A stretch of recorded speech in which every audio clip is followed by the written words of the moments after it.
Hello दोस्तों, मैं doctor Sanju और आज के हमारे इस वीडियो में मैं आपको बताने वाली हूँ कि बहुत सी महिलाओं को आपने देखा होगा या आपको खुद को भी अगर पीरियड से रिलेटेड कोई प्रॉब्लम है तो आप जब किसी डॉक्टर के पास जाते हैं और डॉक्टर से आप ट्रीटमेंट लेते हैं तो कई बार आपने देखा होगा कि जब तक आप ट्रीटमेंट लेते रहते हैं तब तक तो आपके पीरियड बिल्कुल ठीक आते हैं, लेकिन जैसे ही आप ट्रीटमेंट लेना बंद करते हैं वापस से आपको पीरियड से रिलेटेड प्रॉब्लम फिर से शुरू हो जाती है। तो इसी तरह के जब बहुत से पेशेंट मेरे पास आते हैं तो वो मुझे भी यही चीज़ बोलते हैं कि हमें पीरियड्स की प्रॉब्लम थी, पीरियड हमारे रेगुलर नहीं आ रहे थे, टाइम से नहीं आते थे, हर महीने नहीं आते थे, बीच बीच में आ जाते थे, हर 15 दिन में आ जाते थे। फिर हमने डॉक्टर से 6 महीने ट्रीटमेंट लिया, लेकिन जब तक हमने ट्रीटमेंट लिया तब तक तो हमारी प्रॉब्लम ठीक रही, लेकिन अब जैसे ही हमने मेडिसिन लेना बंद किया वापस से हमारी जो प्रॉब्लम है पहले जैसी हो गई है। तो अब ऐसा कोई ट्रीटमेंट आप दो जिससे ये हमारी प्रॉब्लम परमानेंट ठीक हो जाए। तो देखिए, इस तरह की प्रॉब्लम होने के पीछे का कारण क्या होता है। हमारे पीरियड्स को रेगुलर बनाए रखने के लिए शरीर के अंदर हार्मोन्स का एक बैलेंस तरीके से बनना बहुत ज़्यादा ज़रूरी है। हमारे शरीर के अंदर जो एस्ट्रोजन, प्रोजेस्टेरॉन, थायराइड या जो और एफएसएच, एलएच इस तरह के जो हार्मोन्स होते हैं वो जब सही तरीके से बनते हैं तो उनके इफेक्ट की वजह से महिलाओं के अंदर जो पीरियड्स हैं वो रेगुलर तरीके से बने रहते हैं। लेकिन अगर इन हार्मोन्स में किसी तरह का कोई इम्बैलेंस डेवलप हो जाता है, जैसे कि अगर ये कम ज़्यादा बने तो इसकी वजह से आपके पीरियड्स जो है वो भी इरेगुलर होने लगते हैं।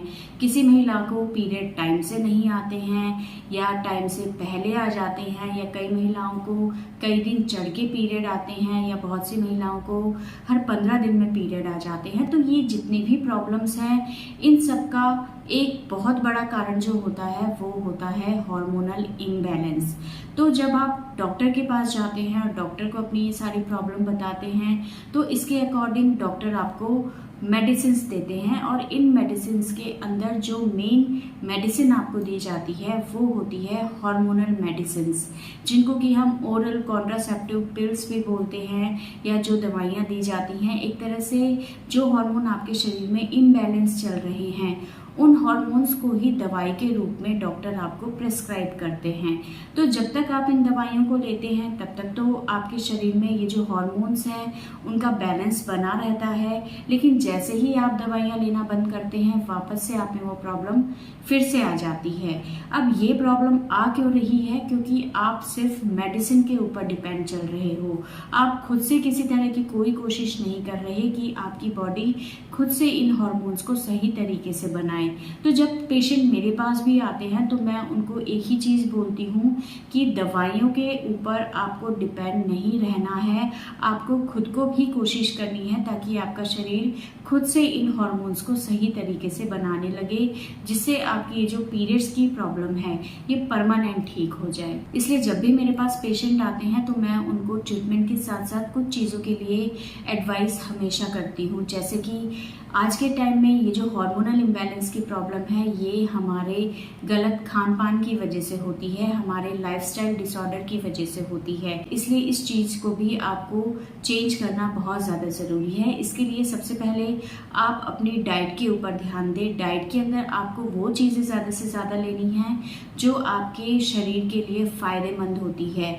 हर तरह का न्यूट्रिशन आपकी बॉडी में जाना चाहिए। आप इसके लिए हरी सब्जियां ज़्यादा से ज़्यादा लें, आप फ्रूट्स ज़्यादा से ज़्यादा लें, आप दूध या दूध से बनी हुई चीज़ें ले सकते हैं, आप ड्राई फ्रूट्स ले सकते हैं, आप प्रोटीन के जितने भी सोर्सेज हैं, पनीर, दालें, अंडे, या अगर आप नॉनवेज खाते हैं तो उन चीज़ों को आप इंक्लूड कर सकते हैं।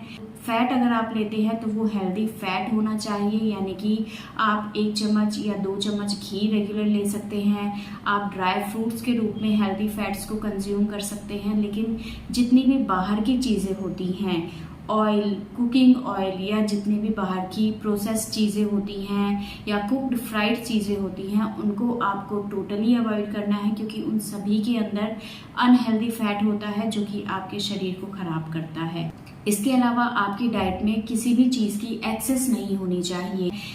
प्रोटीन आप अच्छी मात्रा में लें, विटामिन्स मिनरल्स आप अच्छी मात्रा में लें। इसके अलावा आपको रेगुलर फिजिकल एक्टिविटी करनी है, यानी कि आप रेगुलर एक्सरसाइज कर सकते हैं, योगा कर सकते हैं। रोज 1 घंटा आपको इस चीज़ के लिए निकालना है, चाहे आप मॉर्निंग में एक टाइम आप इस तरह की फिजिकल एक्टिविटी करें या इवनिंग के टाइम पे करें, लेकिन 1 घंटा आपको इस तरह से वर्कआउट ज़रूर करना है। उसमें आप रनिंग, जॉगिंग या एक्सरसाइज, योगा, मेडिटेशन जो भी आप करना चाहें वो आप कर सकते हैं। अगर आपका वेट बहुत ज़्यादा है तो आपको अपने वेट को बैलेंस करना है। अगर आप चाहते हैं आपको पीरियड से रिलेटेड प्रॉब्लम ठीक हो जाए, अगर कोई स्ट्रेस आपकी लाइफ में है तो उसे आपको कंट्रोल करना है। अगर किसी तरह की अननेसेसरी कोई मेडिसिन आप बहुत लंबे टाइम से ले रहे हैं तो उसको आपको बंद करना है या उस बारे में एक बार डॉक्टर से कंसल्ट करना है। इसके अलावा अगर आपके शरीर में हार्मोनल इम्बैलेंस की प्रॉब्लम है तो साथ में वो मेडिसिन आप ले सकते हैं। अदरवाइज आपको, अगर आप चाहते हैं कि आपकी पीरियड की प्रॉब्लम परमानेंट ठीक हो जाए तो ट्रीटमेंट के साथ साथ आपको अपनी डाइट पे ध्यान देना है और रेगुलर एक्सरसाइज करनी है। ये तीनों चीज़ें अगर आप साथ में करके चलेंगी तो आपको जो रिजल्ट मिलेंगे वो परमानेंट मिलेंगे और विदाउट मेडिसिन आपके जो पीरियड्स हैं वो रेगुलर आने लगेंगे। और इवन अगर आप अपनी सिर्फ डाइट पे और रेगुलर 1 घंटा अगर आप वर्कआउट कर लेते हैं तो कई बार ये 2 चीज़ें ही काफ़ी होती हैं आपके हार्मोन्स को बैलेंस करने के लिए, और आपको ट्रीटमेंट की लेने की भी ज़रूरत नहीं है। तो अगर आपको पीरियड से रिलेटेड कोई प्रॉब्लम है तो आप डॉक्टर से कंसल्ट करें। डॉक्टर आपको जो भी ट्रीटमेंट दे रहे हैं उस ट्रीटमेंट को आप लें, लेकिन साथ में अपने खाने के ऊपर आपको ध्यान देना है।